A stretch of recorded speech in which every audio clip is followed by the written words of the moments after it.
अंबरनाथमध्ये भाजपची ताकद वाढली असून शिवसेनेत आणि काँग्रेसमध्ये सक्रिय असलेल्या मोठ्या गटाने शिवसेनेला जय महाराष्ट्र करून भाजपचा झेंडा हाती घेतलाय.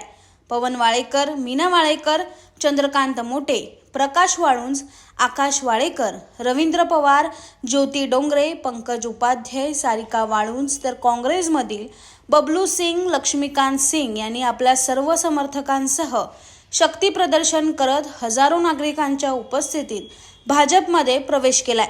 डोंबिवलीमध्ये भाजप प्रदेशाध्यक्ष रवींद्र चव्हाण यांच्या हस्ते शिवसेनेच्या आणि काँग्रेसच्या पदाधिकाऱ्यांनी प्रवेश केला.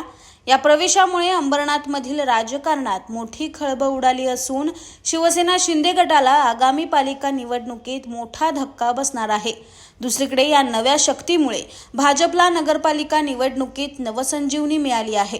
त्यामुळे नगराध्यक्ष पदाच्या उमेदवाराला देखील याचा मोठा फायदा होणार आहे.